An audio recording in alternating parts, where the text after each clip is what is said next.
main concept. What's your name? My name is Beth. My main concept is to create the museum experience through the existing site conditions. So my proposal is to keep some of the existing walls on the site to create a sculptural garden, which becomes part of the experience. So you would come in through here. This would be like the main access to the site coming into downtown, which goes to Franklin, and the street becomes open. It's more of a pedestrian area. So the whole building is kind of like straddling Franklin. And you would enter in here, and then you would be drawn into the sculptural garden area, which is in here. And then you kind of start to move up through the exhibits around so you can have views into the sculptural garden. So this view right here is Franklin, which is the main area into the site, and it leads you to the lobby. And the lobby connects all the other spaces.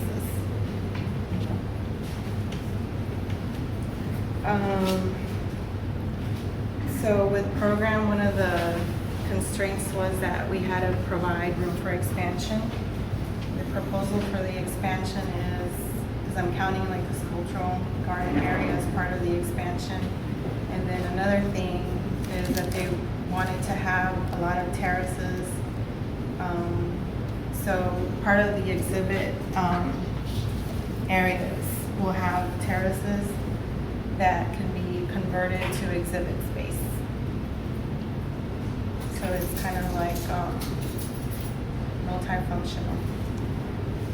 And another thing that I'm proposing is I'm proposing a canopy that connects the landscape and provides this, that kind of develops this public park space that connects to the downtown area. The way that's going to do it is through a drainage system, which kind of works with the ground plane, which I'm kind of like showing right there. So all of this kind of forms some kind of indentations in the ground planes and leads people through the exhibit space. And then the way that I organized the program was, this is the exhibit space, and then this cluster has to do with events, which is gift shop, cafe, restaurant, VIP, catering, and then this area here is more the educational cluster, which has the auditorium, classroom, studio maker, public library. And then this cluster at the back kind of like goes over the street level, which is the administrative. It has the offices, and then archive, and then it also has the in-house artist residence. And I wanted them to be close to the educational so they could have like some kind of access to that. And then this area here is the back of house cluster for the loading and the fabrication of the exhibits.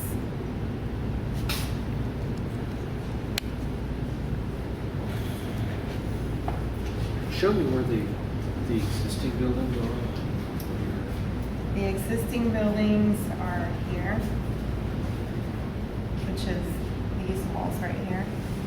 So what I'm proposing is to remove some of the walls and the roof so it's open. So you could see down into here from a lot of points throughout the building.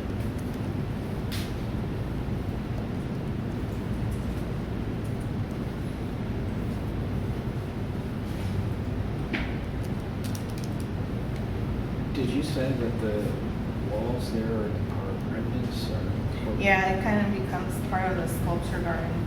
It's like an artifact.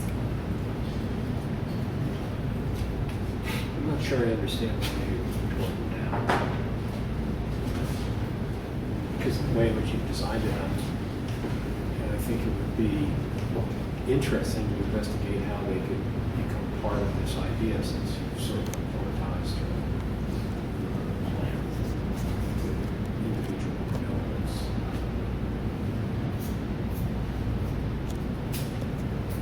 Yeah, I think on that note, just let me add this.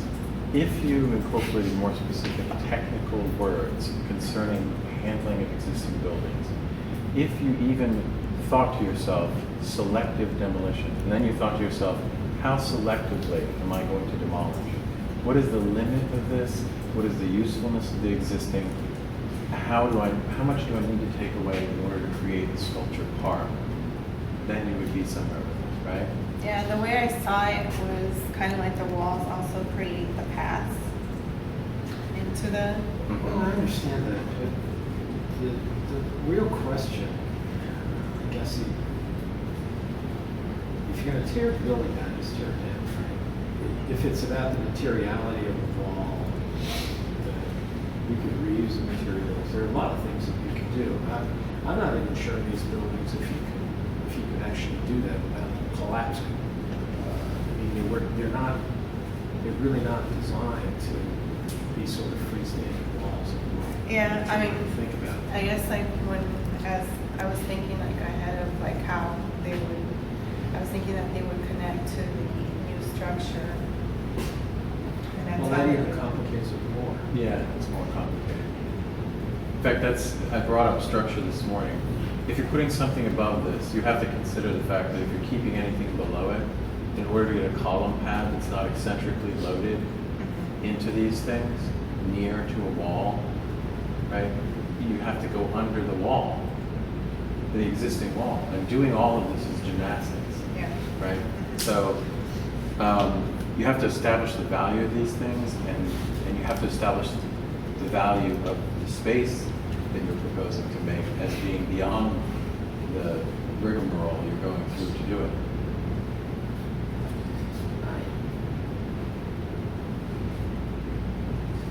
I guess I don't think you made a compelling argument for trying to keep a piece of that. You made a compelling argument for adding a sculpture garden.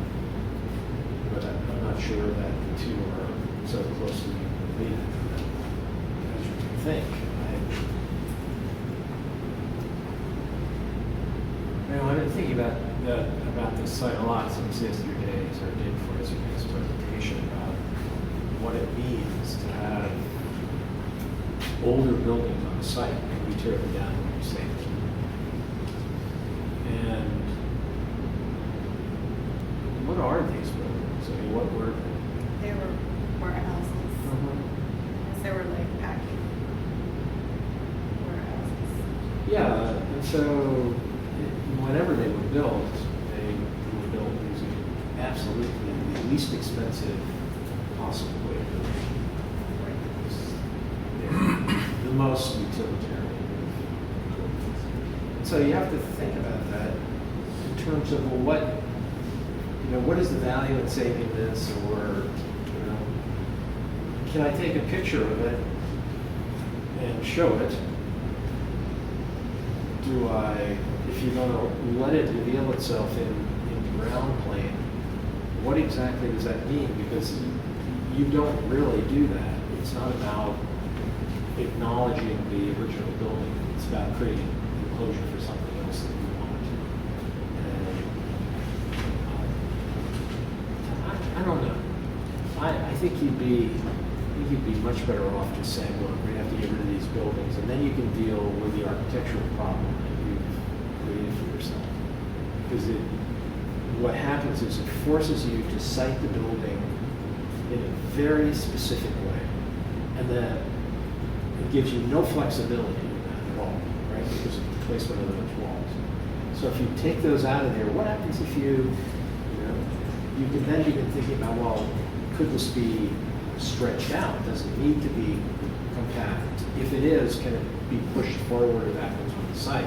How do I get it to look best from whatever you call it? And I don't think that you've left yourself enough space to really investigate the idea because of that. Could you show me again where the housing is? It's And it's adjacent to, this is the education. no, This area. there's is another all bar industry. that's parallel to the sun. Above it? This one? Oh. This is exhibit space. No, this side. Sunrail side. The red part? This, Yeah, all this is red all exhibit. exhibit. and the green is it's tucked in. Yeah, it's under.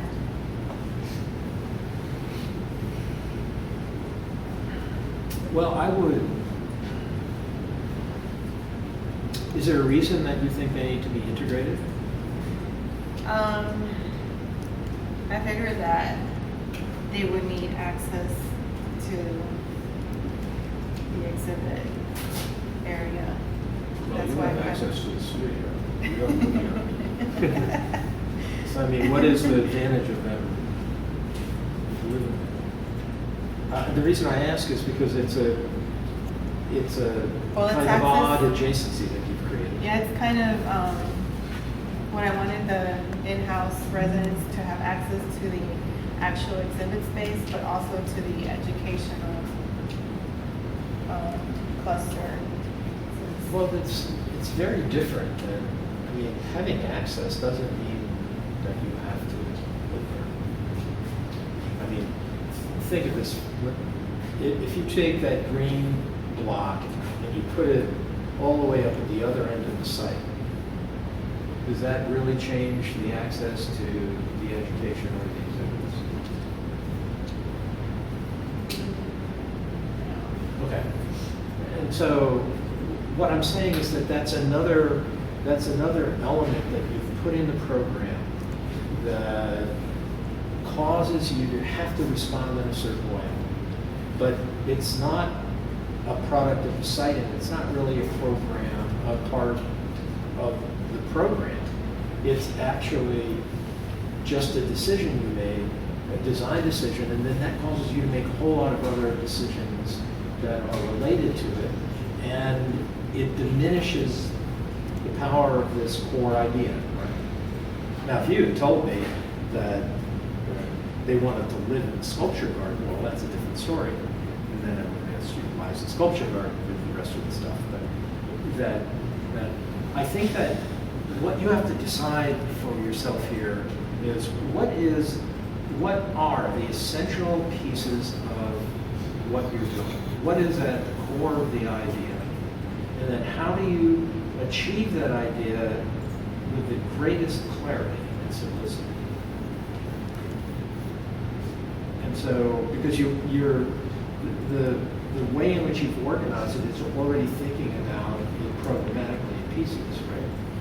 I mean, you have very clear separations. I mean, what happens if these things start to be pulled away? And it's not about a single mass of the building. It's about things that exist under that big common roof that you have, but they aren't all part of the same element.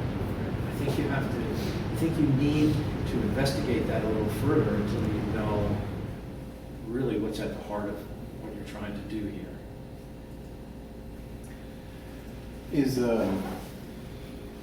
So you asked if the green was on the other side, would it matter, right?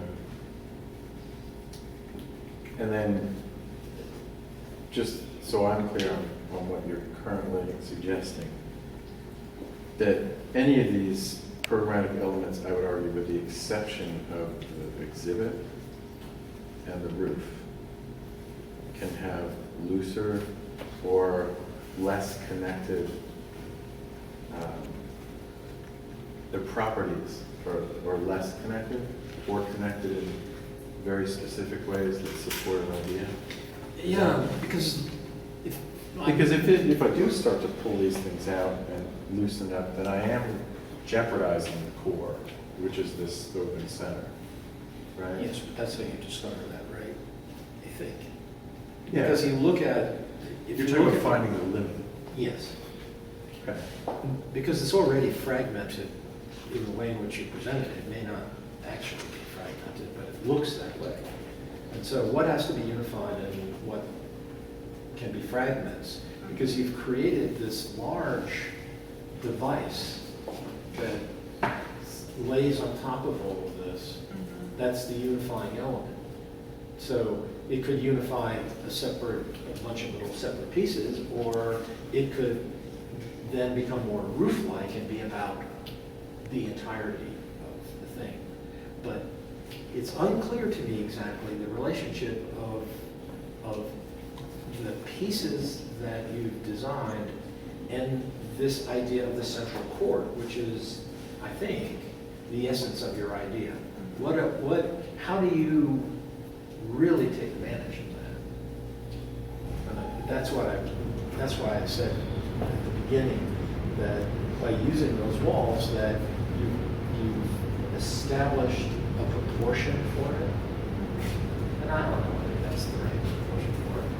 I mean, I'm not sure you do either, because if it's about relating to the program, then the program, the scale of the program will help you establish what the size of that should be.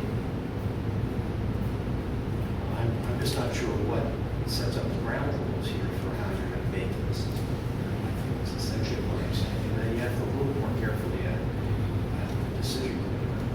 Yeah, well, I also put, I guess like the administrative, back here, because I saw this as more like kind of like a private entrance to the museum, and then like this is like another like, main event part of the museum.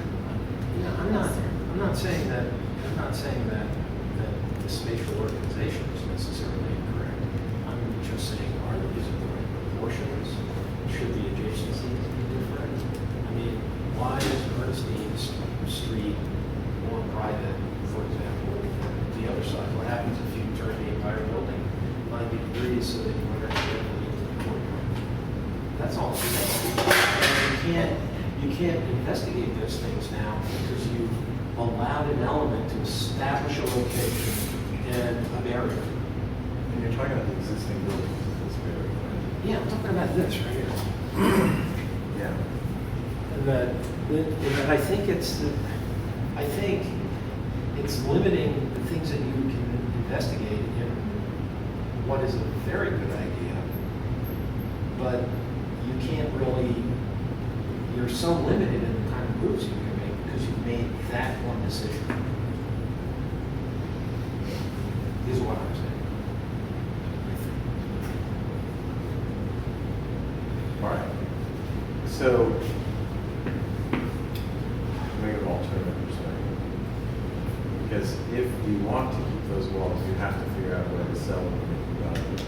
You started your presentation off without giving us the full tour of the park on the high floor, and the way that this, as a piece of that park, integrates into the larger urban context as a possible adventure, and in a way that, say, a biker can come down from even as far north as Winter Park or East Idaho and find their way down through the city along I-4 and encounter this.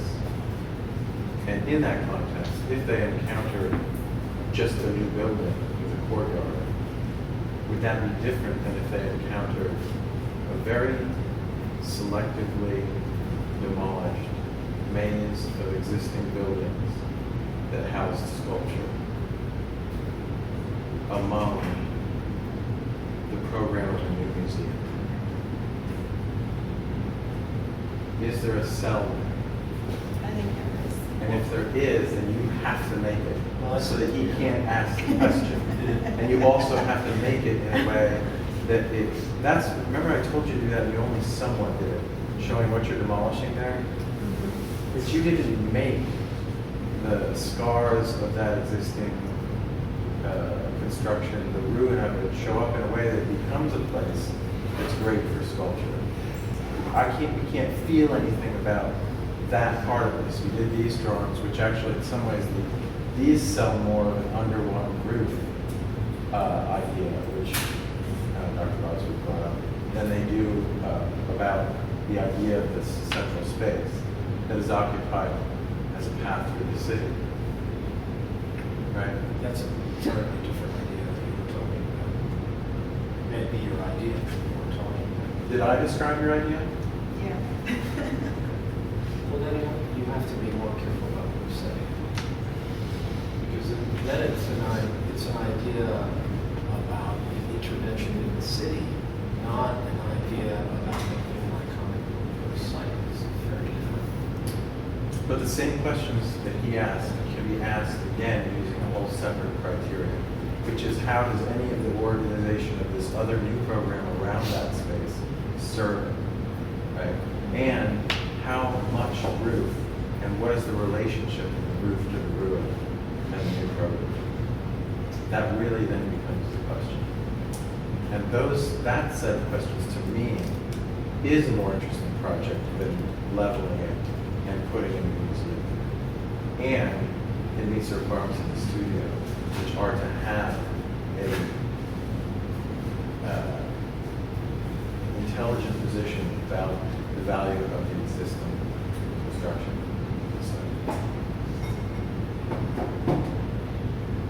All of you have to, I hope that's one thing you learned the other day, you have to establish the value of the existing buildings in your project. And if you don't, then the first thing someone asks in your jury is going to be, why don't you just demolish them? Okay? I did that studio on this site already. I'm not doing that studio this time. So it's up to you to not make a fool of me. Okay? All right. And I think that you haven't been in the conversation yet. When you go in, you might discover that that's another appropriate place for a similar kind of environment that we're trying to create in the sculpture garden. And that then it becomes a continuation of the journey. Right? The ruin, the reality, the extension, right? I mean, that's a compelling narrative. But it's not the narrative you told. So you need to work on that. It's vastly different things. You had, I know it became this, right? But you had a sketch that you were working on trace Yeah. of the garden and all of these things working together, and you with water and everything. Yeah. That's a huge missing piece here too. I kind of tried to add it in here.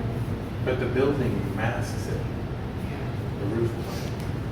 I also think that if it's about this idea of path, you gotta have something that shows the universal path.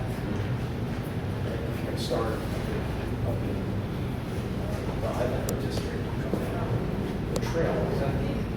And how do they get there? How do they go through? Because if, I guess the park is part of the I-4 expansion. I've yet to figure that Well, out exactly. here's how it goes. I-4 expansion is completely FDOT. Orlando, the city, and the planning people and the parks people have been, I would say, to a degree, fighting with the DOT about how much money they're going to spend putting other amenities that are directly related to their construction in place that the city can then engage with the park, right? So that they can hopefully make something better. Isn't that the impression you guys, because you guys did something at UCF about this area, right? I mean, hopefully that's the impression. you Yeah, guys I mean, want. it's all in transportation enhancement. That's what all this money comes from. Correct. Right. So there's multimodal integration of paths and bike paths and things like that. But their idea, if you see the government's idea, is that it becomes a greenway essentially next to the corridor that engages the city in different ways. And this is one of the places where a private entity can engage them. My point is that if it's about that, you have to show that. And that, in fact, it could very well end up being the most important thing about her.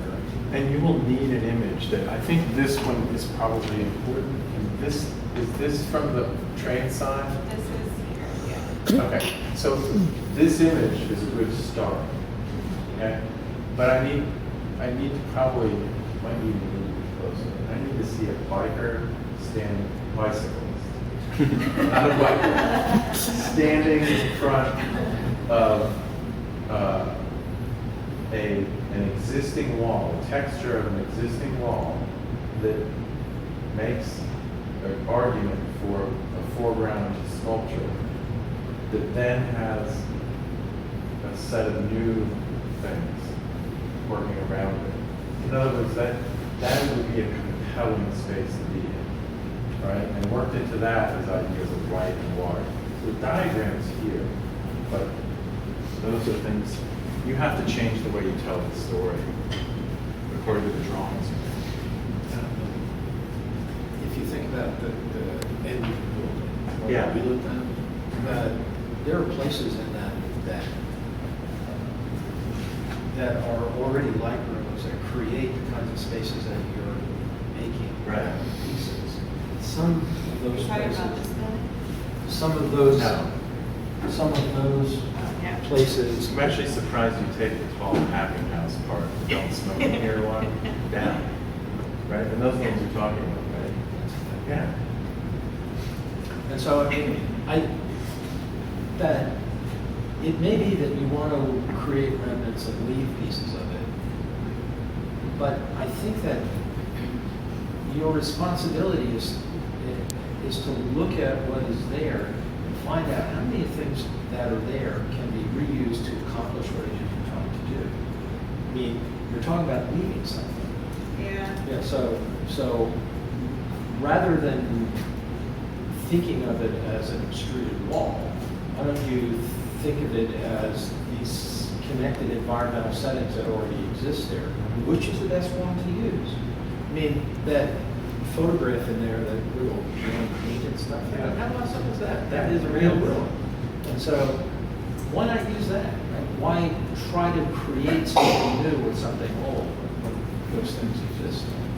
Yeah, like one of the things that I wanted to do, because when we went to the site, there's like the different level changes throughout the buildings. Yeah. So that's kind of like when I got the idea of having like the water, like kind of connect through those spaces and create paths. So this is also, I'm going to be Ozark for a moment, I think. I'm going to try, actually. I'll fail. But, French, please. oh no, I don't. But there's a lot of potential here. This is a better version of Ozark. I'm very interested in the dialogue between room making and the free plan. And you have the necessary ingredients here because you have existing rooms, Dr. Bosworth has been explaining to you, and that you've completely demolished. You also have a necessity in order to build this, to bring the structure down, columns, right? To create the conditions of the free plan. There will be a dialogue between these things, and one that you'll have to be very smart about, but one that can become a set of decisions that are made not by pragmatics, which is actually how you tend to define the decisions you've made about your program, but about space making, urban space making, museum space making, people space making, all of it serving collection of water, creation of conditions of life, mediating the environment, right? Both for people and for buildings. I mean, this is the ingredients are here for a terrific project that makes urban arguments, arguments which lie in ongoing discourse of space making and architecture and modernism, that engage existing conditions, climate, and reuse, right? Because you're also, I think I mentioned to you, you're engaging in a discussion of impervious area, Yeah. right? And how you handle water when it runs off, right? The renovation of our cities has to be focused on taking what we were so happy to make in the past, hardscape, impervious area, and recovering as much of that for percolation as possible, especially in Florida. So there's all of these little diagrams in here that you could have a field day with, right? I would think you need to make a list of them. You need to go through them and not muddle up your plan, but come up with a list of things that you can deal with, how you can deal with them in a simple diagram of the site and the program, right? For each one. And then try to bring them together into a beautiful thing.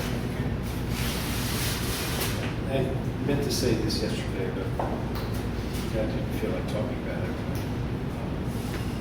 Jack is here. If you're going to use program as part of your presentation, you have to present it in such a way that it's actually legible, that you know what it is. Because I look at that, and yours isn't the only one, okay? That you look at that and it's just, you know, a box that came from a spreadsheet that's got different colors in it.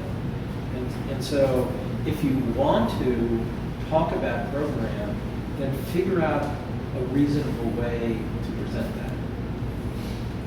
Either that or print it out and hand it to somebody if it's important, right? I mean, because I was curious to see, you didn't talk about it once at all in your presentation. So you could have spent it. You mean the actual? Yeah. Yeah. Their feet will be held slightly closer to the fire of programming later, but I felt like if they were tracking square footages, they would never get that. I was only talking about the presentation. The actual presentation of it. Yeah. I was just, because there are a couple of things where things are so small. Yeah. And that they have relevance to the decisions that you're making, but the people you're presenting to can't read them. Hey, you know that diagram in the K book again? I'm not saying that it's exactly correct, but if you look at it, it's the one with the brains in it. You know the diagram? Yeah, I do. Yeah. So look at the one with the brains and the other part of things. It is a axonometric diagram of the project, and pointing to it are little things that say, this program, this many square feet, right? It says what needs to be said, right? There. It doesn't even have to be all this, right? With the color coding and the different things, although this is definitely helpful. But sitting here, the exhibit is illegible, right? So, yeah. This is the closest set of program document diagrams we have right now going. But I mean, it may be that in your presentation, the point is that there are like 5 major components that you think have a relationship to each other in some way. And that they are A, B, C, D, E. And the green one has a relationship to all of them, but it doesn't have to be adjacent to it, right? And that if you know that and you see that, then this diagram makes a lot more sense. I figured it out from that diagram. This one? Yeah. Whatever it is, but it's not, in and of itself, it's not technically clear with relationship to that, but at least I could read that. But a lot of you have the same issue, and since you don't have to pay to plot anything, why do you care, right? I mean, really. Yeah. All right, thanks, Celeste. Thank you so much. I was talking about the roof, right? Yes.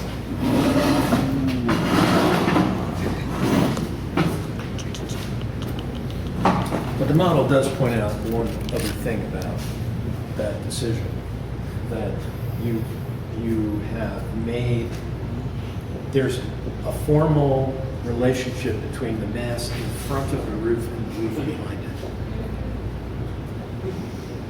This is what I'm talking about, right there. Yeah. And that how you handle that edge is really important, right? Because right now, it's not allowing either. There's no hierarchy in the way that you see it, right? It's just a line. sort of like property line here is where I thought. I don't think that's what you have in mind, if it's not from your drawing.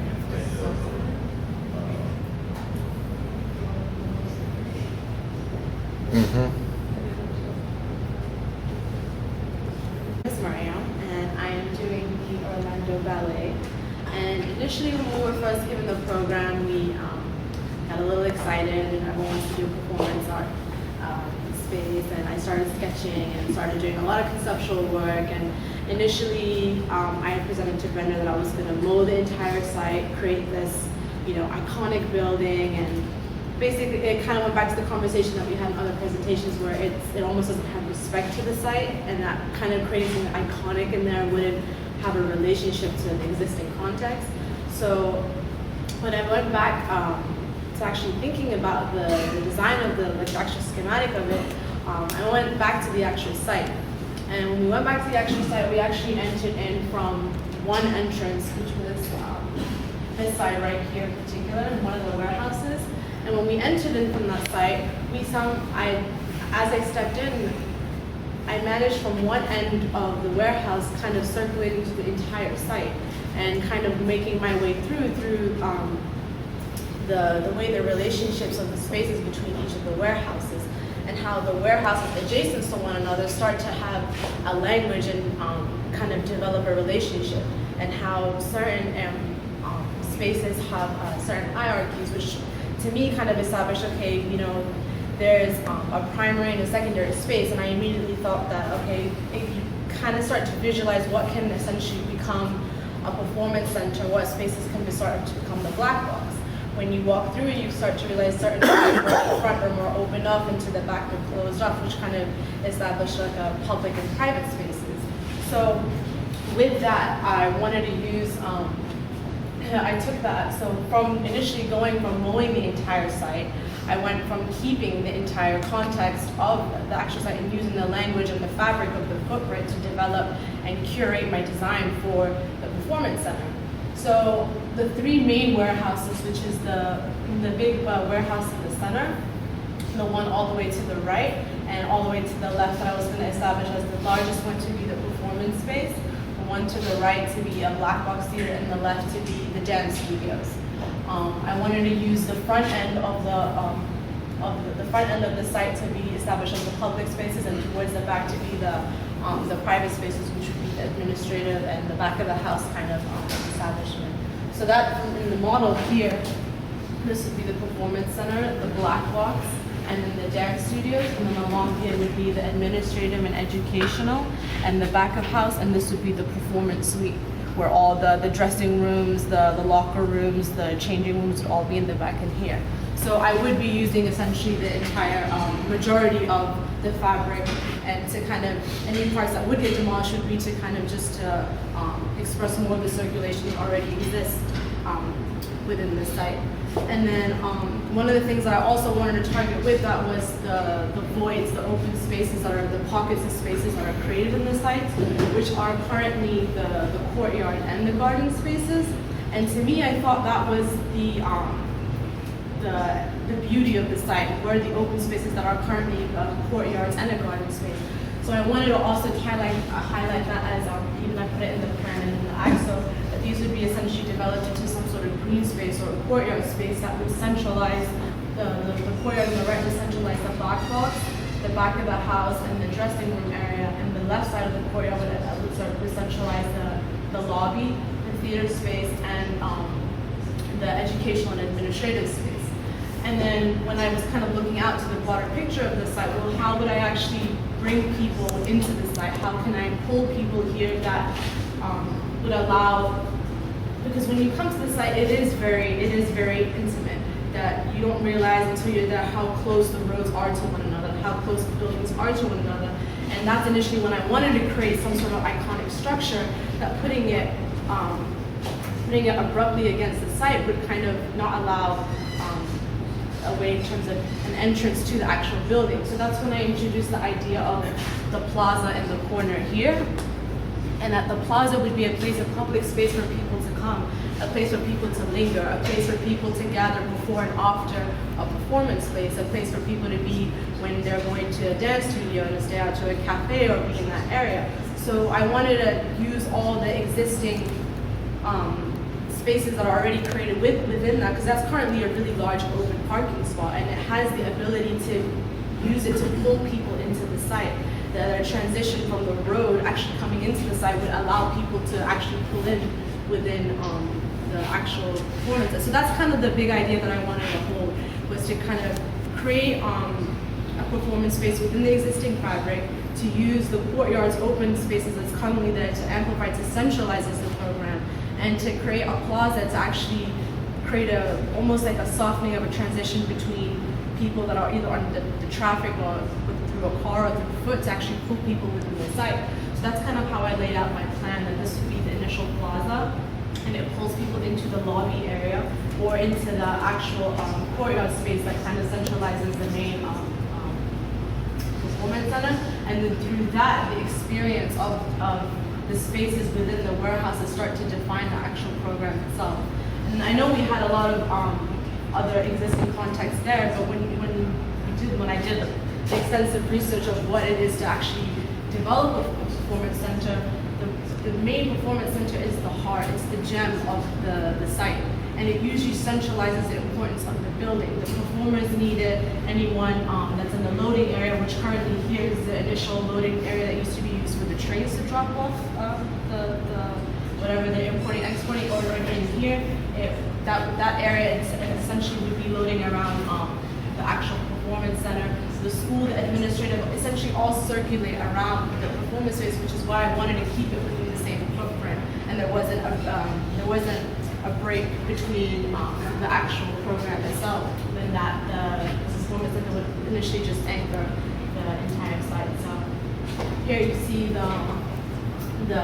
actual program of the building and how the existing context is in relationship to the program, what's private and public, the actual components of the warehouse that start to become the program, and the circulation time throughout the existing context. So it's my project so far.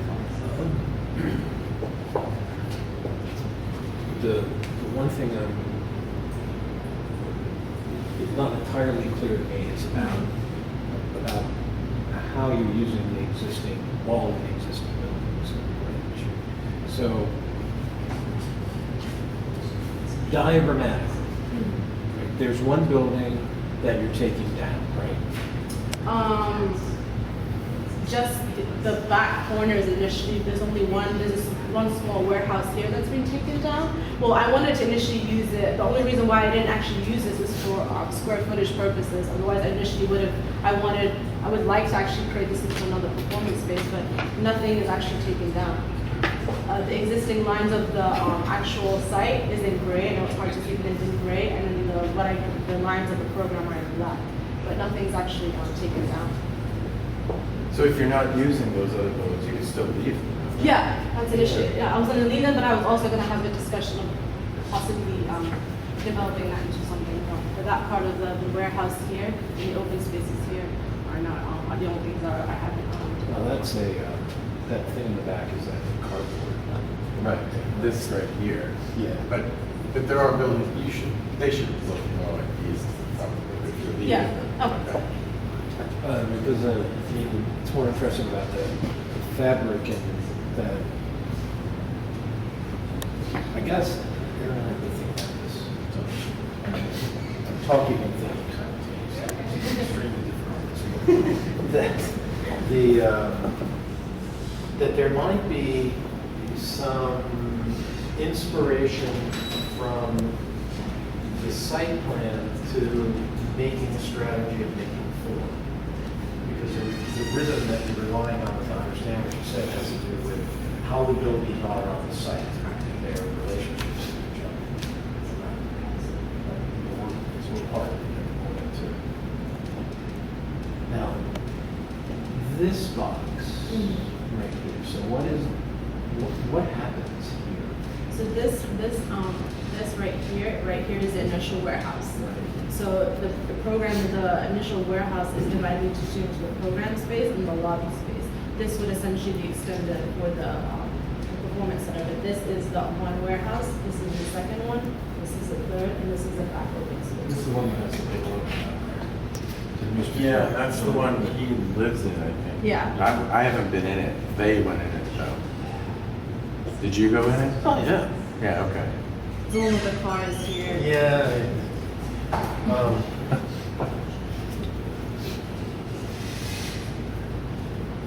And the reason that, in terms of the relationship of these things, that this is here is because you want it to be at the center of all of the other elements. Yeah, we wanted to centralize it because it centralizes the purpose for all. It's almost centralized for all their needs. This stuff over here again is. This is the dance studios, and then this is the office and administrator, the classrooms.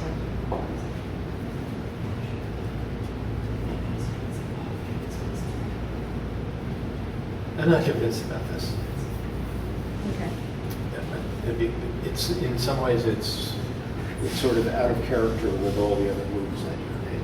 Mm-hmm. And that maybe there's a different way in which you don't have to, I mean, this ends up deconstructing this building. And then, I'm not sure that you actually have to do that. I mean, I'm not trying to redesign your project. No, no. But I mean, I'm looking at this, and I say, well, okay, what happens if it goes like that? And you still come into the same place, you just don't go into that in the same place. And that what you see as an outdoor space here is that Ernestine's being closed, right? So you take that, right? And you take what was the street and you make it into That's right. part of this idea, right?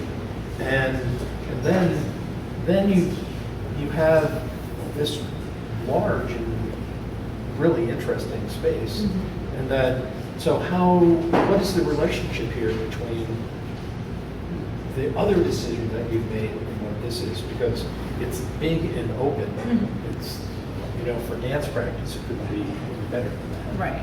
Yeah, there's only 2 studios, right? Right. Yeah. There's a bigger school than that, right? There is. I was going to establish a quote, but what we initially kind of decided on was a Yeah. large studio and a small studio. But I did, after obviously now that I understand what was more of a need, that I did want to put more studios and kind of establish that space. I think you're the first person here who's really made a conscious effort, or I guess Lance too, made a conscious effort to really think about how these buildings exist and what they are and how you deal with them. Yeah. And that's, as an attitude, that's a very good one, right? In the end, it's not less expensive ever to save a building. But if you see this as sort of the generator, that maybe if it moves to one of the open spaces that you have, it's about the things rotating around it. It's rather than it being inserted in the middle of everything, right? Because then this tower that you make, right, is the contemporary intervention in this site, and you can bring it to the ground, right? So you can deal with the way it touches the ground, you can deal with the way in which it touches the sky, and you can deal with the way that it comes to meet the existing structures. And how that happens tells the viewer about your attitude and respect for the existing things on the site. Mm-hmm. And you might think about, well, okay, I've got other spaces here, what should they be? Mm-hmm. Right? Because you wouldn't, for your particular solution, you would want to be pretty careful about what actually happened around you, right? But I do like that idea of actually creating that as the contemporary intervention. Because it's, I mean, if you look at it, Yeah, of course. So I didn't really that. oh, No, that's all stacked, so you can just move it No, around. that's okay with that. I was just thinking about what happens, you know, what happens if there's a taller piece here that its responsibility is the iconic element, right? And then if you want Jack to like it, you can have a hotel. But, yeah, everyone, you know you have to have a hotel in your program now, right? But you see what I'm saying? Yeah, Right? absolutely. Because then part of your presentation is really more about that you can explain experientially what these places are. You know, this is where somebody's going to practice. Right. This is where somebody's going to do office work, whatever it is, and you can decide whether or not you're going to change it or you're going to leave it alone. Right. And it begins to create a much bigger narrative, and then you come to the piece which I think is really the iconic piece. As usual, I'm going to do an alternate reading. But it is along the same lines. And that is that in this plan, and I'm glad you did the gray and the black, we all have to do the gray and the black in order for this to be clear. But in this case, I mean, you refer to this as the jewel or whatever, and it is ultimately the most specialized space out of all of those in the program, and demands to be formed by its own forces, in a way, right? In here, it is just as nested within existing as everything else. And there's not a clear dialogue, tectonically, between it and the existing. And so even in here, it becomes muddy, it becomes less important, it becomes shoehorned, it becomes trapped. I feel actually claustrophobic in here. And as a patron of dance or as a dancer, I don't want to feel that. I want to feel structures breathe around each other. One version of that would be to bring it out here, right? Another version may be to simply lift it out of this. Yes. Leave even the roof determine how much of the roof of what is below you can leave. Pull this thing up above. Use the shape of the bottom of the theater to form a new roof over a section of this and have a whole other set of spaces underneath it. The other reason that this is important is it creates a dynamic condition of light and space and kind of headroom, we'll call it, in this warehouse, which is what we like so much about the other warehouses. Yeah. And as a new core then, it's not a lump which blocks these things from connecting each other, but it is a beautiful sculptural piece that even when I'm inside, I occupy as a core, right? And then I get the satisfying experience of coming into an old thing, right? And rising up out of it into a new thing. And that thing sits up here, coming out of the top of the roofscape of this place in an amazing way. And again, I'm really into this dialogue between old and new. I told you I've only done renovations. It's what I'll highlight in your projects is the difference between how you connect or don't, how you touch or just come close, how you stay away from existing things in order to create what we call in a mundane way adaptive reuse, right? So these drawings start to do that for me, except that, before when I saw these, and I think I misread your project the other day too. These start to show that there's another kind of space in here, but I couldn't always tell if that was sitting on the ground or not. And if it were up, I'll show you a couple of projects that use the underside of these types of structures to create a space like this. Yeah, because Moshi Soft to do that, and then I don't remember which one it was. A whole series of things, performance art. I'm sure he's done it because he's very into carving out the underneath of things to get light in, right? Yeah, and I wish I could remember. Maybe the one that's in Israel, but I'm not sure. But there's one where that whole notion of what the bottom of it is very crucial to how you get in and you experience the whole thing. Masabi does it. Yeah. The Office for Architecture, isn't that his firm? In a small theater in an urban context in England, I can't remember the city, where the underside becomes that almost public living room as an anti-space. And I could imagine, in his case, it's exposed to the square.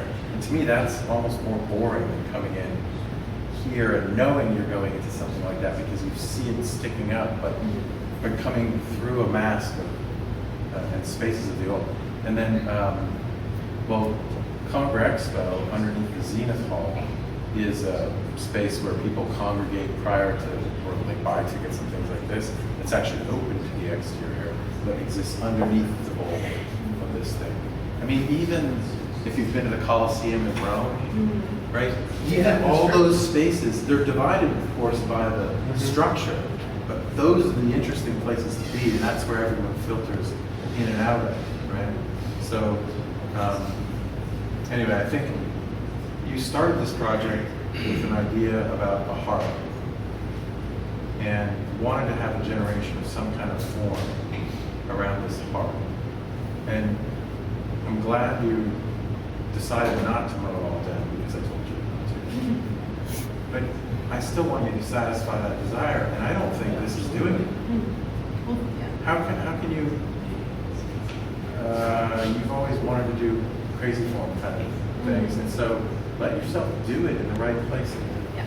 I think one other thing that's really important that you didn't really talk about is how you get into the building as a visitor. Right? What is that experience? It was initially through either from.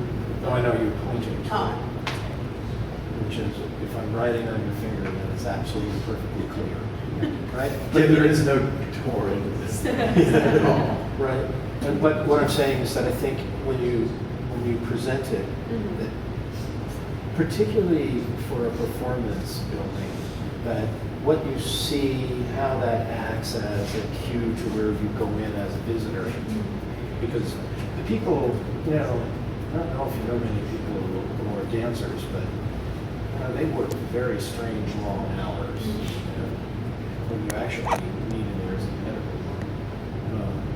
But how they come in and what they see is important. And if you're going to, for example, bring them back from Ernestine, do you really want people to approach to be looking at the interstate?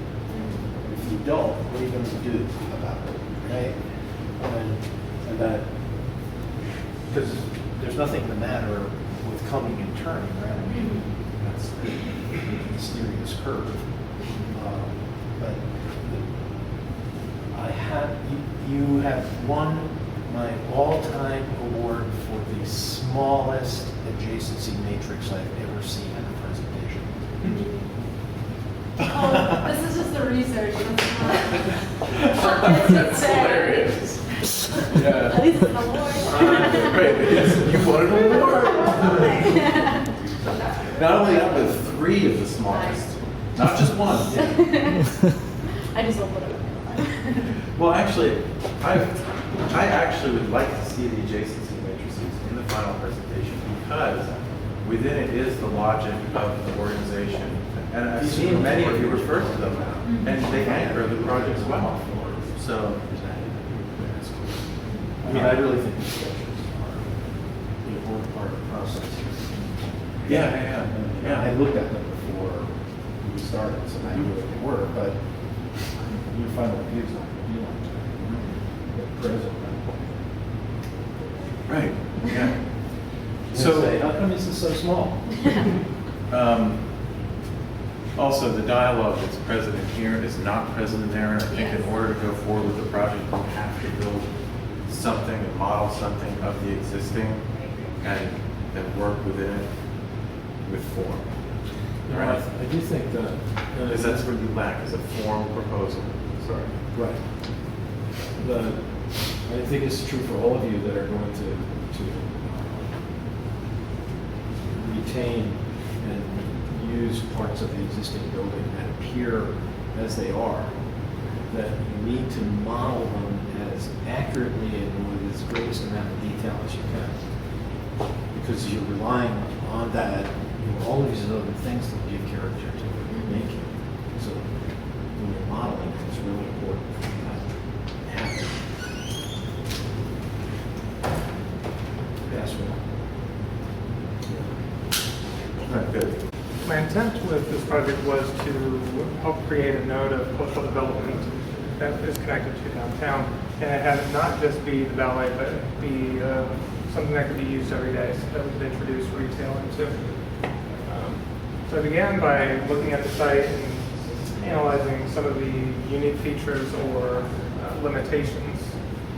So I found, number one, this area is a mess of tangled transit. So you have the I-4, you have I-4 to the west and 408 to the north. To the south, you have a collector road in Gore that connects the eastern and western residential areas. And then you have the railroad that connects it on a regional level. So what I'm getting out of this is that there's connectivity with the site to the entire region, almost the entire region. The second thing was looking at the edge conditions. And you have the railroad that creates the western border, but it's more of a permeable edge that pedestrians can penetrate through. But right beyond that, you have I-4, which creates this very dramatic border that feels, when you're standing there, it feels like you're standing next to a castle. And then finally, I was looking at the building types in the area, and unsurprisingly, adjacent to the railroad, you have these large-scale industrial buildings that dissipate to the east into smaller-scale commercial and residential. From there, I looked at some precedents, and one stood out to me, and that was the National Ballet in Toronto. And there were two things that I found interesting. Number one, it was similar to our project in that it utilized existing buildings and that it tried to take part in the revitalization of the community. And it did that by creating these pockets of parks and cityscape with the architecture. And then the organization I felt was interesting. It starts off on one end in one of the existing buildings with the academy, and then sort of transitions around going through the dance studios and then finally into the performance space. I like that sort of progression to the program. So I use this information to do my own programmatic studies, starting first with the matrix to determine what programmatic spaces were adjacent to one another. And I found that I could group these into clusters. So I found there's a performance cluster, an academic cluster, a social cluster, and then looking at through lesser relationships, seeing the trajectories that would connect these things. And then I moved into a graph where I started categorizing them in three different ways. First, I looked at it in a large scale, dividing it up into private and public, and then taking those and subdividing it even further, asking, what is academic, what's performance, and what's public, and then taking it one step further and dividing it into education, administrative, practice, performance, support, and social. And then using these three things together, I was able to sort of break the program apart and then find relationships in between those two. So I did a few models. Could you move your model chair over? Thank you. So I did a few process models that helped me get some of my ideas out that are present in the final. So the first one was taking these clusters and fracturing them apart, and then the product of that fracture, the voids, would create the public space. So that in that way you could have these private clusters, but also have the public be able to be immersed in and experience that. When you say private cluster, I'm thinking like things like the academic unit, the dance studios are going to be, they're not going to be accessible to the public, but that's what I mean. And then the next study I looked at is how these spaces can be folded together and how you could get this flow throughout the project and seeing how these programmatic elements link together. And then finally, this is one where I was looking sort of similar to the National Ballet at how the program could have this progression from academic to performance. This one in particular I thought of was one of my initial diagrams, and it sat almost directly adjacent to the railroad. So it also had that same sort of movement. But when I started, next step was going through these sketches. what I wanted, one of the first decisions I made here was to pull the performance space away from the railroad. And initially I thought of putting it next to the railroad to enhance the views coming from the railroad and the roads, but then realized that that's probably not the best place to put it because it's going to be gone in a blink of an eye. So I pulled it away to the opposite side of the site, and in doing so, it solved another problem that I was wrestling with, and that was sound and vibration from the railroad in I-4. By pulling that away and get this buffer zone, that'll help. That I think will help. But at this point, I was still thinking of it as a separate building that was scabbed onto the existing, and I felt like the space here and public space here was a little too closed off, and you still had a very strong edge along the railroad. So I decided to begin slicing up the existing buildings, and that did a few things. Number one, it broke down the scale of the industrial buildings. It also allowed for a more gradual transition to the small scale on the west side. It allowed light and air into the interior of these buildings, and also provided for more storefront, because what I'm thinking is that these existing buildings would be used for retail, so that this could become a place where that could be used every day, not just be a Ballet school. And then this one represents the looking at how I'm organizing the program and getting an idea of how they connect on the site. And so the design proposal, as I mentioned, where I'm slicing up the sites, slicing up the existing buildings to create these corridors, public spaces. And also opening it up. I wanted to open up this for the potential of a future railway station, or maybe even just for performances have it be a stop. But, so as I mentioned, I broke up the program into two classrooms. You got the performance space and then the academic space, and then I went into each of those and started breaking them up even more. So when you go into the academic unit, the dance views, what I did was they begin to fracture. And I wanted them to work on several different scales and also provide views at 3 different scales. So the first one begins to fracture and embeds itself into one of the existing buildings to address the views on the ground level for occupants that are walking by. The next lifts up and is partially embedded into the top of this existing building that will allow views in relation to the site. And then the third dance studio would lift more and rotate to orient itself to downtown and offer views on a larger scale to the people on I-4, 408, the railroad, and downtown. I think that if you think about this parkland, you need to take a look at the bigger ideas that the city is promoting, so that it becomes part of a bigger system. It doesn't seem like a little isolated thing, and that you can, however those things come together, that you can be a piece of that, which would strengthen the idea of the community. That last building there would be a very interesting restaurant.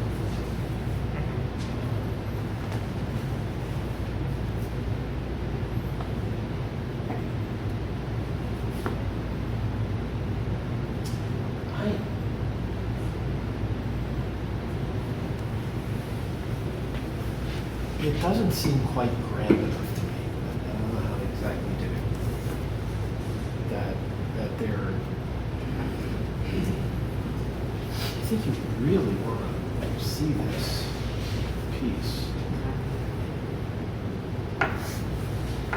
and maybe you should investigate what happens if it isn't, that it's separated from the ground plane, and maybe you enter up underneath it or something. So that, like we were talking with Marion, maybe that you begin to utilize the space underneath it because it has formal qualities that you can sculpt. Kind of in mind that I was sort of thinking, right now I'm having the ground plane sloped down so that actually in section this right here is the ground plane. So you are going underneath, but was something else that I was thinking about, raising this up off the ground. I'm seeing a more bold move than just that it becomes this element, this thing. Another component of that, like as a criticism, is that you take great pains to, and I'll take issue with the word slice up the existing buildings you don't slice them up. It's far more surgical than that.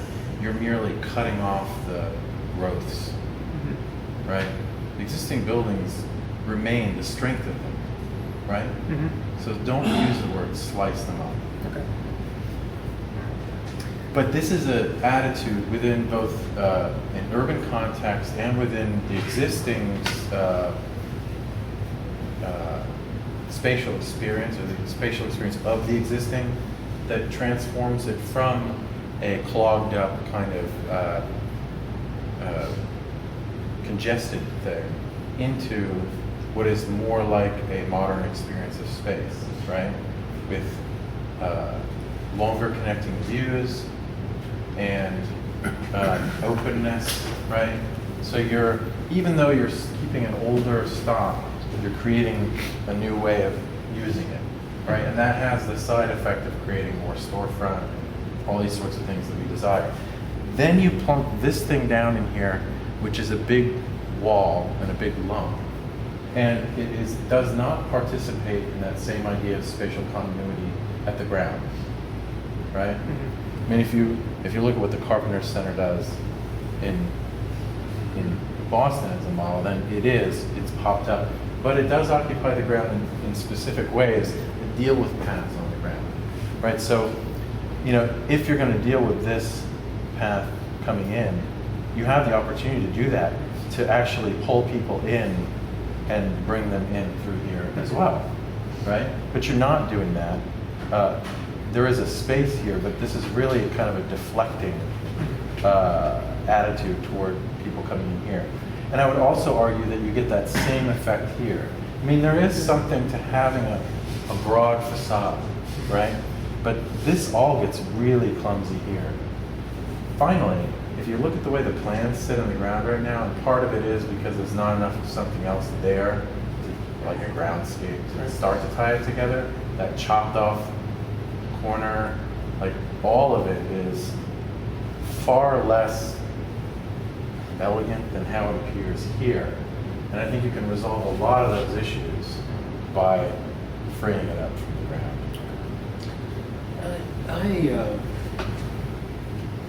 I'm a little conflicted with what's happening on this side here. Because I'm not exactly sure why you feel compelled to build these smaller spaces that would very nicely fit within the existing fabric. And then it becomes a different sort of dialogue, right? That you're engaging everything. You're engaging the site, you're engaging the existing buildings, and that how you that it's more like a street, right? That you're using the street as a thing that makes the space, right? And so maybe there's a coffee shop, and then there's a dance studio, or a restaurant, right? That if you think about this thing as becoming integrated into the city, which is what basically you started, what does that mean, right? This is the part that I find just a little troubling. I wanted to raise those up to provide views and a visual connection between the dance studios and the roads in the city.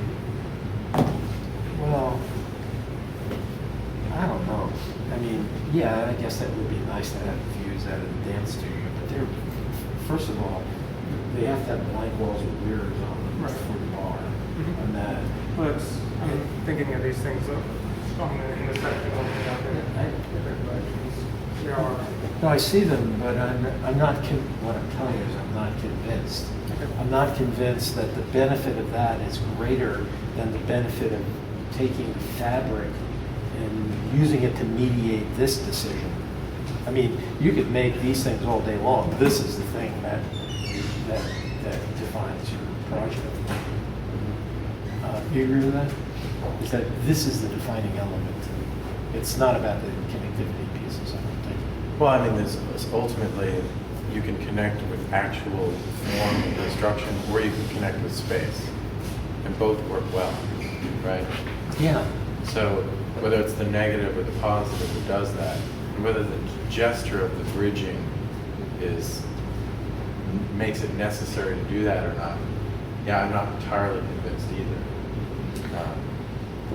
And that what, I think in the same way that we were talking to Miriam about it, that how you actually arrive at a performance venue is important. So how do you really get there? How do you want people to come there? What do you want them to see? You have this, you've created that, and that maybe that's how you want people to approach this.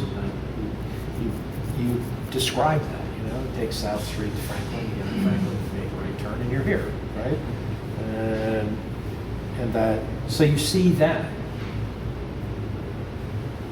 which is not awe-inspiring, but big, right?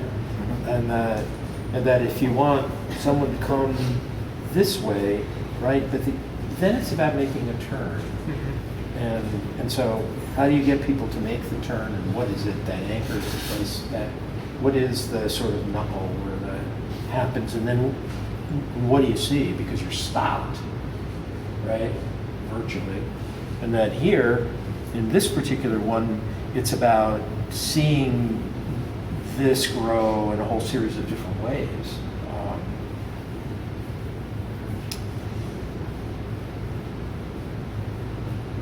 This would really benefit from being pulled up in the air. Yeah. Being able to get underneath it, right? It's sort of acknowledging fabric and saying, yeah, I'm sorry, but I have to be here, and I'm just gonna let things happen underneath. And those kind of spaces work really well here in Florida. That they're kind of vacant during non-performance times, but it's when you're outside and there's like thousands of people milling around waiting to get into a performance. It's a very enriching environment, which they did not capture at the Dr. Phillips Center, by the way. What they captured at the Dr. Phillips Center is a bunch of long lines and cones. Yeah.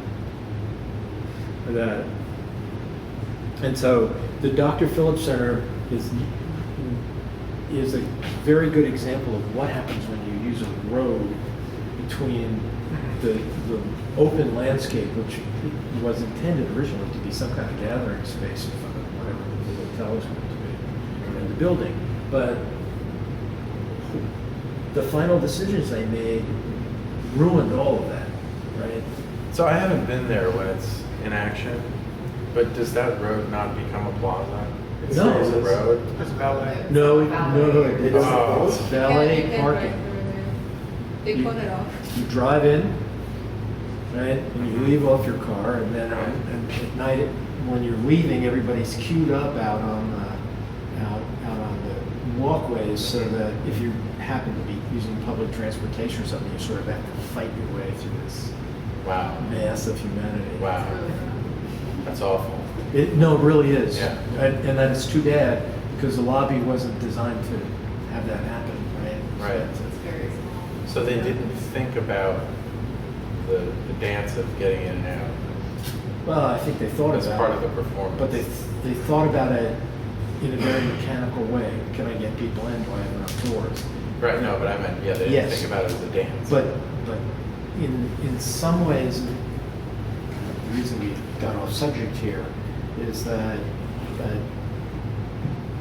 could be an important part about the way in which you think through making the formal decisions that you have to make. Yeah. Because it could be about the street, right? That you emerge from the street into the building. What does that mean? You could go vertically. That house that Herzog and Demirian did about 10 years ago, maybe longer than that now, 15, where they have that little single stair that goes up right in the. Is this the massive house? Yeah, It's like, it's got this little narrow stair Yeah. that comes right up in the middle of it from underneath, and it's like gravel. yeah. Right? And so what is it, how do you get there? How do you enter that, and how, unless I'm wrong about your intentions, that this is the element that's important. Yeah, there's the performance area. So then maybe rather than trying to make everything important, that you should focus on that as being important. And then all of the other things are the things that revolve around it to support it, right? But I think you should let the existing buildings do some of this work for you. And if you need a place for people to have views over the city, then create it. You know? Build a tower, view tower. I was Citrus thinking tower. more Move of the actually citrus tower. views to the dance studio so you could see them practicing. That's where I was going with it, rather than views. Yeah, to- I'm actually not gonna demand that this go away. No, I'm just gonna, like earlier in reinterpreting Celeste's project, for example, you need to be keenly aware of the things that might be considered over the top in your positioning of program and make a hard enough sell for them that they can't go away. And that's a struggle with some things. And so in the end, they might end up going away. But that's part of, it's actually one of the most important jobs you have in the client interface design phase in a job. You know, over in the Amway Center, have you ever been by the practice portion of it where the magic, they don't practice there all the time, but a few times a week they practice on this court that has a glass front that faces the sidewalk. I haven't seen that. And it's actually very interesting to go over and watch them.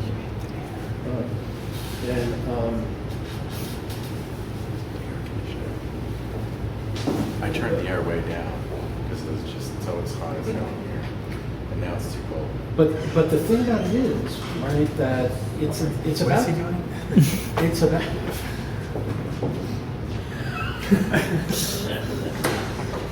Just turn the air. No. I'm saying the air conditioning is just too. Sorry, I'll just interrupt.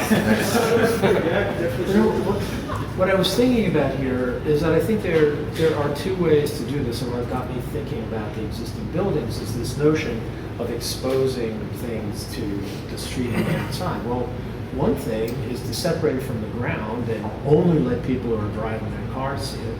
Another one is to integrate that idea in fabric so you walk down the street and there are people dancing inside and doing other stuff, and that's an entirely different point of view than this, right? This is separating all of this from the fabric of this. Yeah, no, unfortunately, I mean, I hate to do this, but what you'll end up with in today's land development code is a light pollution ordinance.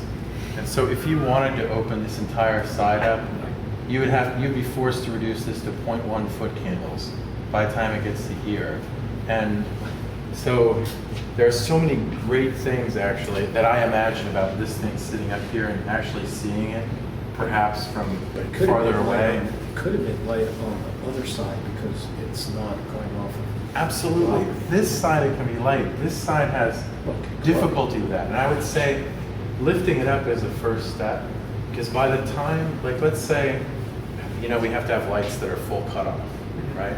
But then you can reverse that and you can create a band width of light so that you're full cutoff to what's below here and full cutoff to the sky. And then you might actually get a facade over here that has real forces to deal with and things for you to contend with that help you solve that side and become very interesting. Okay? I think that's available. That's what I'm getting. You could also have the largest LCD screen in one area too, on the face of that other wall. Well, and I see this too. When it touches the ground, it's more difficult to consider it, but like you've got a small performance thing here, you've also got a lawn here like they had in Gary's project where you could project this thing. I mean, there's a lot of potentials for making this space useful. Where you've got this thing tilted off, it does maybe better address the highways in a sense. But I'm still not sure what's out here. You know what I mean? And how you've claimed it. So part of raising this is also doing the ground plan. I don't. Just at a very schematic. Yeah, so it's Hardscape versus. yeah, it's not really there yet. But that's going to be a really important part of this.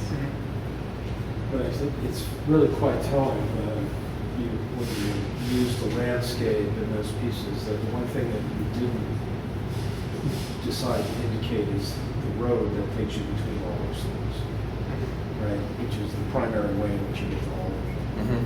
It's the connective tissue. You know, should it be green? Should it be gray? Should it be something entirely different? Should it be electric sidewalk? What should it be?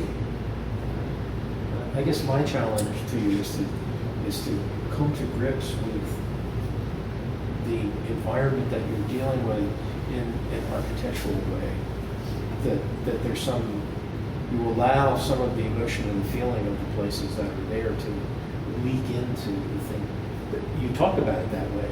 It just doesn't seem to look like that to Right. me.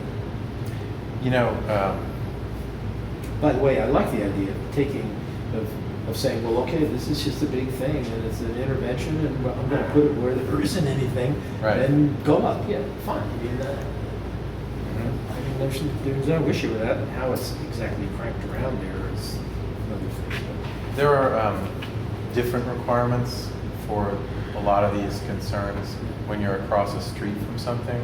Like, I'm going to just do this because we can, because we're almost to the end of this, and because some of this kind of stuff might come later, but maybe not. Like, you would be forced to put a buffer in here against the residential use. You know this, because you actually work in an office, right? Is that residential? And it would be a wall, right? Whether it's zoned for it or not, it's used as it right now. So there may be a different future, but, and one thing that Jack keeps talking about, the city keeps coming down here and asking him, what are you going to use this for? He's always like, what do you care? But but they're really concerned with it, and from a transportation planning perspective all the time. So he's like, well, you know, I could ask them for this and this, and I could give them a little piece through here or whatever, right? And if you wanted to, like, actually make this your own, you could say, in order to do this kind of building here, I'm actually going to let a road, very small road, come through here. I am going to, you know, encroach on it however I need to, and you might actually go under it, and then make the spaces there. I don't know. I mean, I'm not entirely sold that's a good idea here, but I want to say that you've reorganized the road, and that's it, right? Did anyone else reorganize the road? No, Lance left it in. No, everyone else is left in because it's a neat old road, right? So there are ways to deal with it as a neat old road as well in a project. I mean, we saw that the Brickell City Center, in some way, shape, or form, tries to incorporate at different scales the roads that used to go through its blocks. And I won't say whether those are successful tactics for here or not. They certainly do rip up the materiality of it and things like that. And it is a very different scale from one side, right, when we went toward the Miami River, versus the other side, which has been completely redeveloped. And we have those same kind of situations here. But all right, yeah, good. No, you can switch batteries again. All right, hello, my name is Nordine. When I first started working on this project, I was trying to come up with some kind of design driver for maintaining the existing structure. I know that is what Jack wanted. And so I was trying to come up with a way that it would work and make sense. Hold on, Dana, hold on. I only have 13 minutes. And they build something on top of it. And, you know, the juxtaposition between the old and the new. And I like that idea. So mostly, you know, the initial stages of this is trying to understand how I can make that work. I made this model, which I was thinking of integration between new and old as a way of maintaining the structure while giving it a new identity. And making use of some of the really nice spaces that are already there and bringing it in to an intervention. And from there, I came up with a concept of using the intervention and making it a performance, using the existing structure as a stage and using the surrounding context as a theater to relate it back to a ballet. And so from there, we did the adjacency chart, and I broke it down into what I thought were 3 components. But after I did this, I realized that there was actually 4 components. There's an education component, a performance component, a office component, and then a workspace component.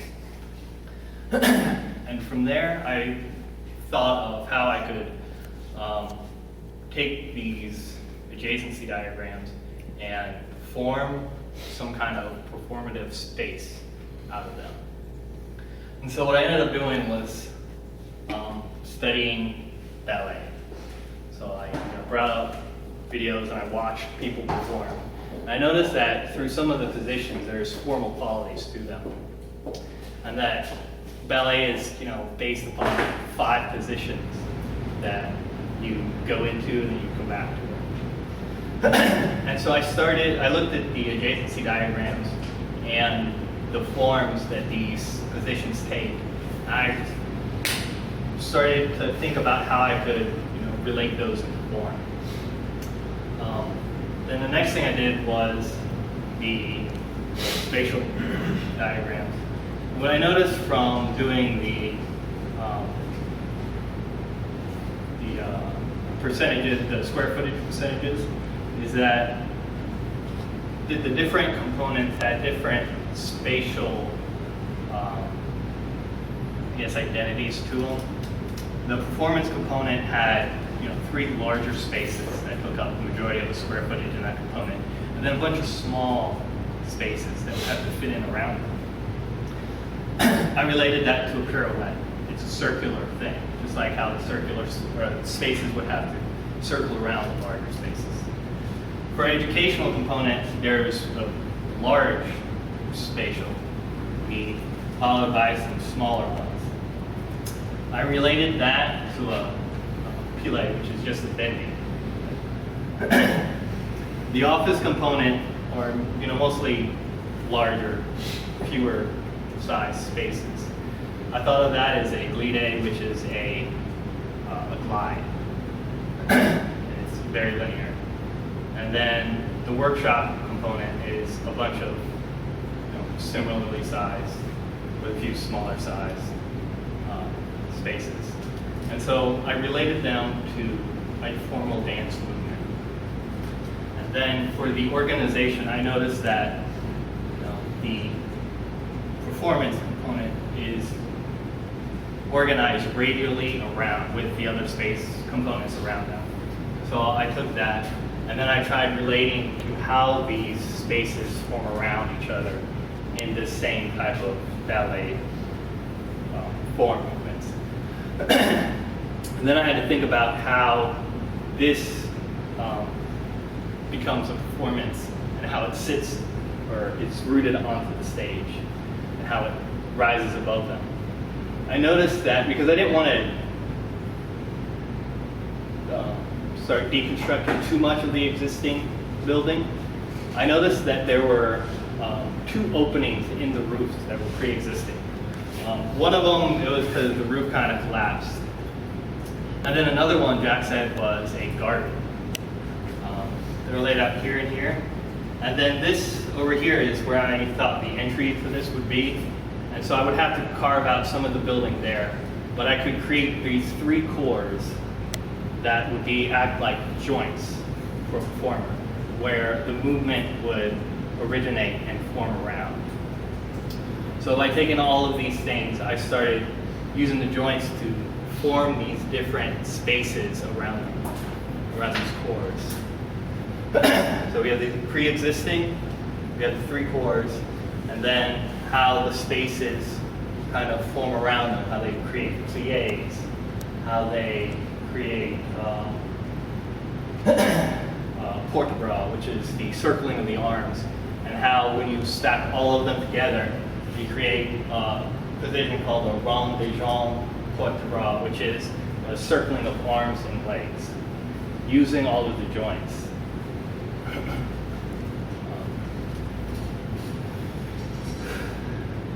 From there, I thought of ways, so for integration, how this would sit within the already existing context for the theater.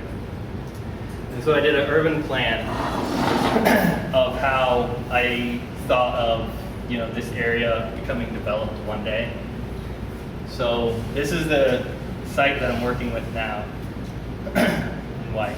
And then there are a lot of open and green spaces. And I thought of them as becoming this linear progression of these open outdoor theaters or just public spaces that you could have events, and it becomes this progression for them to attend all these sites that can contain. I looked at the surrounding buildings that were a little further off, that are private residences and offices, and I thought of them as, some of them will probably be retained, but a lot of them could evolve into supporting businesses and spaces that would, circle around the intervention spaces. For the continuing warehouses that, line the rest of the train tracks, I saw them as future redevelopment opportunities. If this becomes a revitalization of the area, maybe more of a demand will be needed for other spaces similar to it. So I picked these spaces out as further development opportunities. One of the concerns that I had though was that since the railroad track comes along the back of the building, all of the other factories and warehouses on the other side of the railroad, they become disjointed from the rest of them. And I didn't want this to become another situation of I-4 where you have development on one side and the other side is kind of barren, blank. So I proposed that there needs to be some kind of bridging in between those things. Could you, I'm a little confused about how this all ends up going together here. Could you explain the relationship of plan to the site plan to the axle? Okay. So this is the theater component. And this is set just back through what I think of as the main entry into the space. And all of the other spaces are formed radially out from it. So this theater goes here. The office will come off of it that way. The workshop will come off of it that way, and the education will wrap around it. So this is the theater, the office, the workshop, and then the education. And it's goes back to a radial organization from these cores as joints that make it wrap and turn.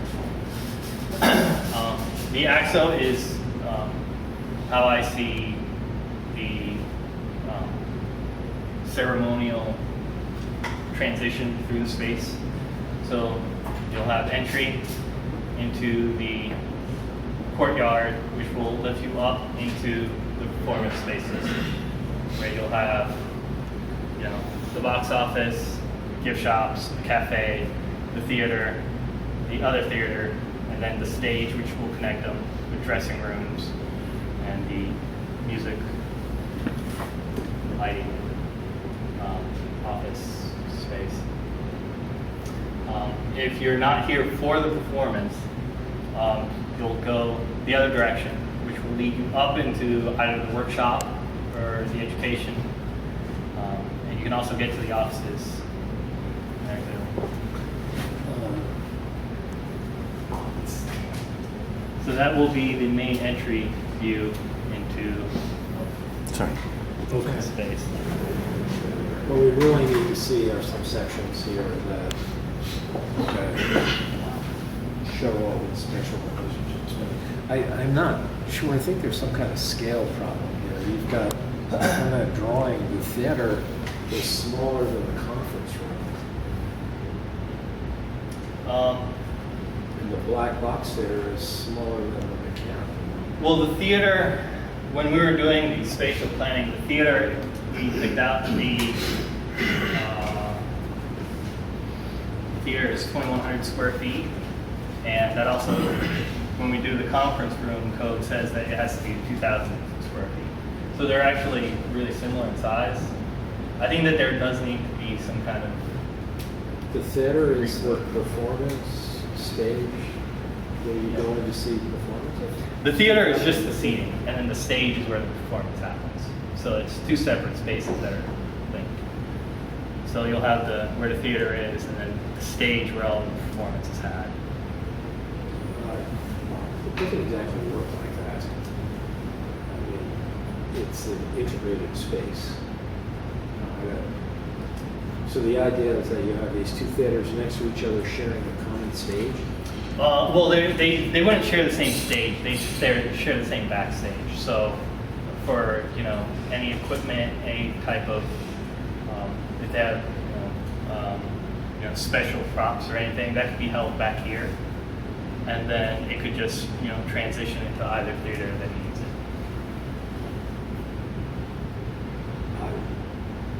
I guess that What you're describing is similar to what the Phillips Center does with its two main spaces, but the stage is more a part of the hall than the backstage part.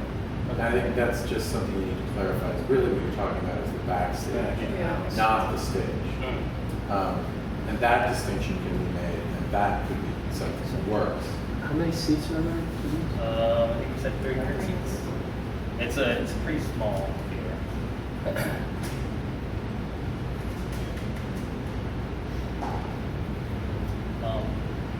And then one of the other ideas I had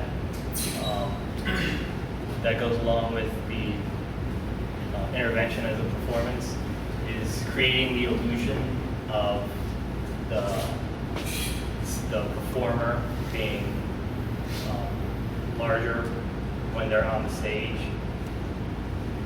One of the formal architectural responsibilities in the theater is to elevate the stage above the seating to increase the perception of whoever is on stage.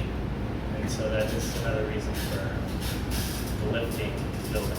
Could you come over here and explain just the functional pieces of it? So I come in here, right? Come in here. We'll walk over here. This is the first courtyard that will lift you up and bring you into. So I've got to come in here, and then I'll walk straight through, but there's something here. What is that? That's the existing building. You'll walk into the existing building.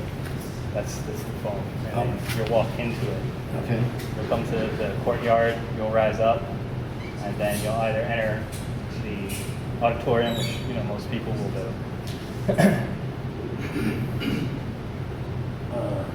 Okay. Or you'll enter further in the back to this courtyard, which will take you to the education or to the office or to the workshops. So there's a front. So this front of is house and not back of house. connected to that. No, they're going to be separate. So how do I get to here? This is going through the back of house. So I education. come in here, Yeah. and I go back into the same place that I would if I went Yeah. that way, right? And I'm going right. Yes. And then I rise up in these components. Mhm. And then, so what do you envision, for example, this to be used for? You've created this. The openings are more of, my idea was to create a kind of drama within the structure to allow some light to go through, so that when you're looking at it, from the highway, it'll only be lit up in this one section of it. So it'll create some kind of intrigue into what is that. Okay.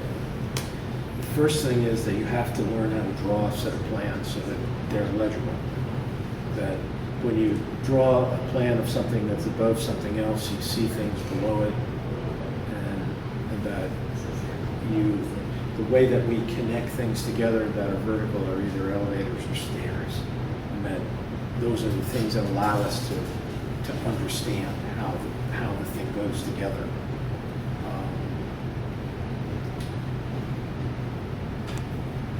It's interesting because you talk about it in a way that makes it seem very straightforward and simple, but the sheer complexity of it in reality is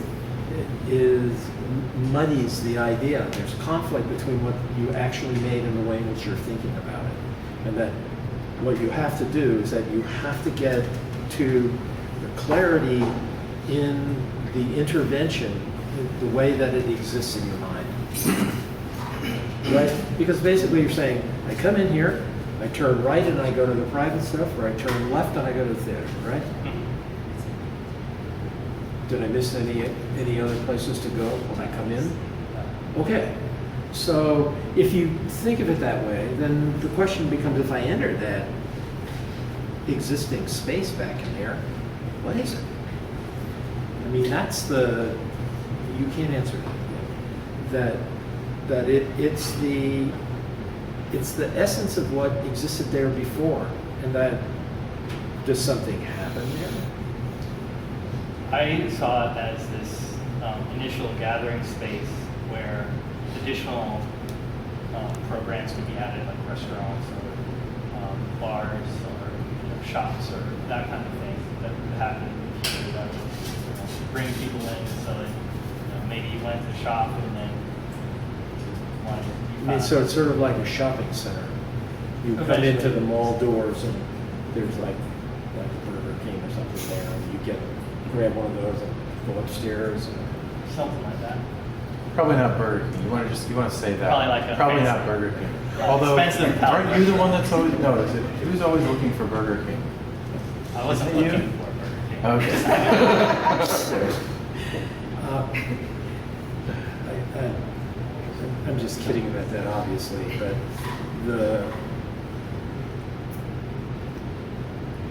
conceptually speaking, it's very simple that you've created a circulation pattern which is almost inconceivable as we see it here. It's hard to figure out what people are supposed to do and not do. And that, I mean, I don't have any problem with elevating these things. But there's a certain kind of, and maybe it's just because you're working with blocks of program, there's a certain level of sameness about this, that even though this whole thing is way up in the air, that you're treating it much in the same way as if it was on the ground. And that I don't think this particular approach to that will work if you do it that way. That it has to, we have to be able to read this in a way in which it's comprehensible from the outside, because it's really important. You're going to get the way in which you're thinking about this. It's not going to be perfectly clear when you get there where you go. But if someone is approaching this and sees where they're going to go, they can then orient themselves once they get inside.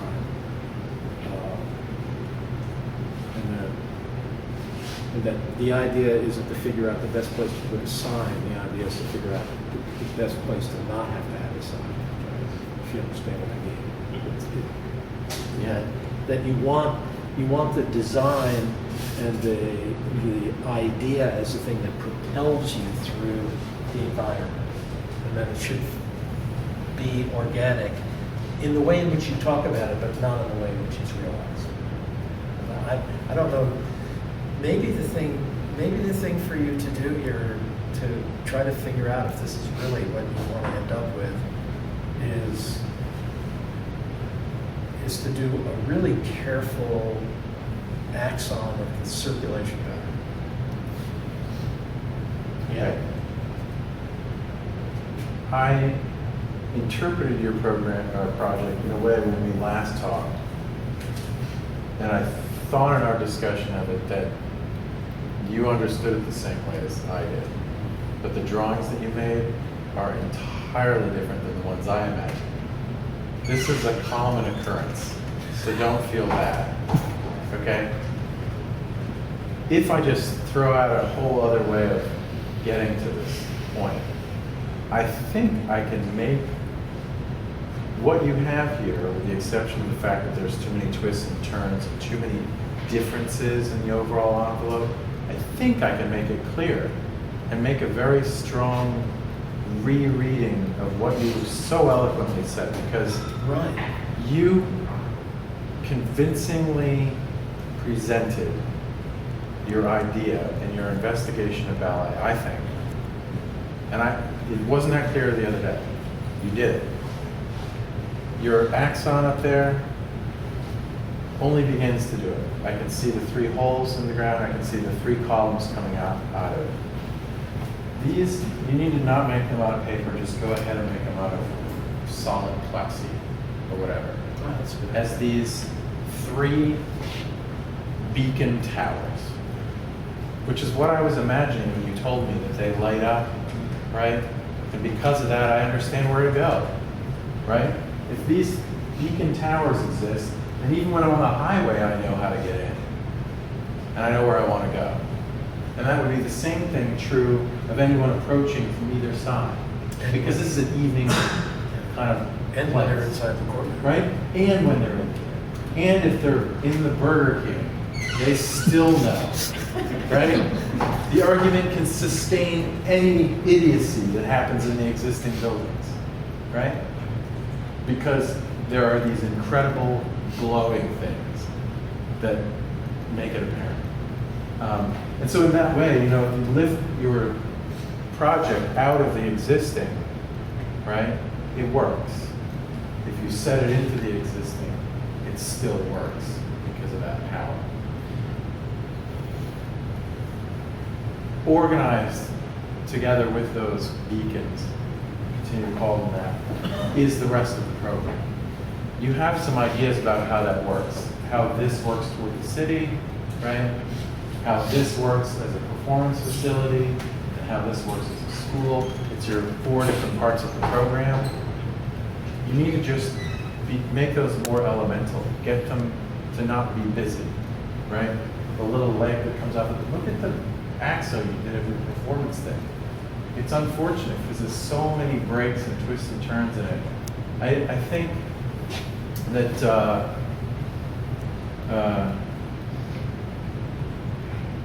Michael Borden the other day talked about Casa de Musica in Porto, and it has a form on its exterior, and tucked within that is a shoebox theater. It's the plainest, blandest kind of theater that you can do, tucked within this other form. So there's this space between the theater and its ultimate total envelope that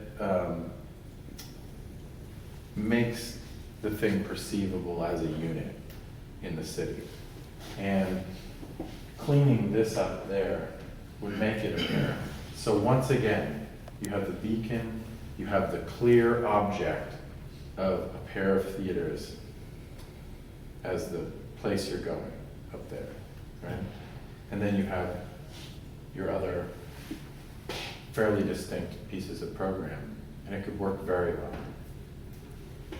But those are unfortunate drawings in a way, like collage things, and you desaturated them, but whatever mystery was in that project, it went away completely, didn't it? It's a big white blob up there. Yeah. It's completely indistinct.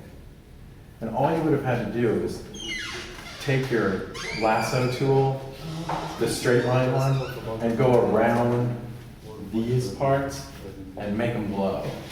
And you would have got that across. So, anyway, you absolutely need to clarify it. You absolutely need to make it clear. And then figure out how to articulate it as architecture. I think there's some compelling arguments in the presentation, so take another stab at it. And he's absolutely right, Dr. Bosworth, about your plans. they're extremely difficult to read, and you kind of threw them onto the paper next to each other where they don't even make sense Yeah. together, right? Yeah. And that happens at a midterm, but it can't happen final. By the Yeah. final, it's gotta be locked down clear, and I think it can be. No, I don't think that's, I mean, obviously it's clear in your head, you just have to figure out a way to do it. I really think that those three elements that come out of here is that maybe all the clarity, you can develop your own clarity about thinking about it if you just start there, start with those, right? They're the key to they're the key to it. I mean, the axon is the clearest thing in Yeah. presentation. Yeah. So we'll do that. It's interesting. Yeah. I don't know what Alzar would say. We'll find out. Okay. Okay. Good, is that it?